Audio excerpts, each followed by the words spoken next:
ঠান্ডা কাশির এই নাজেহাল অবস্থায় আজকে চলে গিয়েছিলাম একদম প্রাকৃতিক ডাক্তারের কাছে। বাজারের ওষুধ আর কত খাবো, তাই ভাবলাম একটু প্রাকৃতিক উপায়ে ডাক্তারের কাছে যাই। আর সেটা ছিল আজকের চালতা গাছ। চালতা পেড়ে আর এক মুহূর্ত দেরি করিনি, সরাসরি চলে এসেছি ধোয়ার জন্য। ধুয়ে পরিষ্কার করে কেটে এখন লবণ মরিচ দিয়ে মেখে খাবো। ঠান্ডা কাশির এই মৌসুমে কিন্তু এই খাবারটা ভালোই লাগে। আর আজকে যা গরম পড়েছিল, এমনিতেও অনেক ভালো লাগছিল। এই যে এখানে আমি ধুয়ে পরিষ্কার করে নিয়ে এসেছি। এবার কাটার পর নিয়ে আসছি। এখানে কাটার পর শুকনো মরিচ পুড়িয়ে নিয়েছি, সাথে ছিল লবণ আর ছিল মরিচের গুঁড়া। সব কিছু দিয়ে এবার ভালো করে মেখে নেব। এখানে আপু আমাদেরকে মাখিয়ে দিচ্ছিল। আসলে টক মাখাটা এরকম একটা খাবার যেটা আসলে একা খেলে একদমই পোষায় না।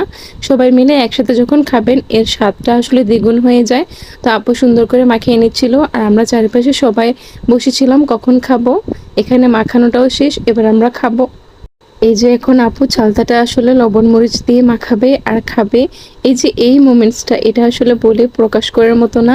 একদম খেয়ে না দেখলে এটা একদমই বোঝা যায় না। তো এখন এইভাবে ঝাল ঝাল করে আমরা দুপুরবেলা মেখে খেয়ে নিয়েছিলাম।